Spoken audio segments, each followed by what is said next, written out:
Nag-decoration daw sila kasi malapit na ang Pasko, late na talaga sila nagde-decoration ang mga puti, pero may iba na malayo pa ang Christmas ay nakapag-decoration na sila ng Christmas tree gaya ng nakikita ko sa ibang bahay dito sa England. Lahat pati labas ng bahay nila ay may Christmas light, ang gandang pagmasdan, napakasayang pagmasdan lang ang mga batang ito kasi napaka-energetic nila kung nakita nilang may gagawin ako gusto din nilang tumulong.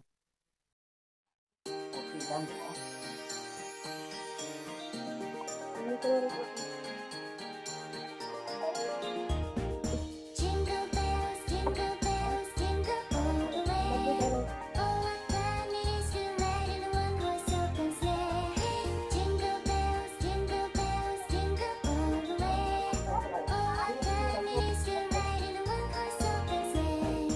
Dashing through the snow in a one-horse open sleigh. What a fields we go, laughing all the way. Wheels on bobtail they make our spirits bright. What fun it is to ride and sing a sleighing song tonight. Jingle bells, jingle bells, jingle all the way. Oh, what fun it is to ride in a one-horse open sleigh. Jingle bells, jingle bells, jingle all the way. Oh, what fun it is to ride in a one-horse open sleigh. Jingle bells, jingle bells, jingle all the way. Oh, what fun it is to ride in a one-horse open sleigh. Jingle bells, jingle bells, jingle all the way. Oh, what fun it is to ride in a one-horse open sleigh. How you gonna look up?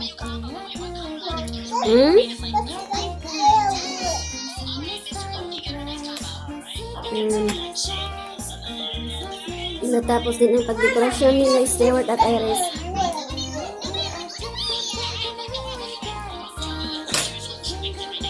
Ngayon, natapos din.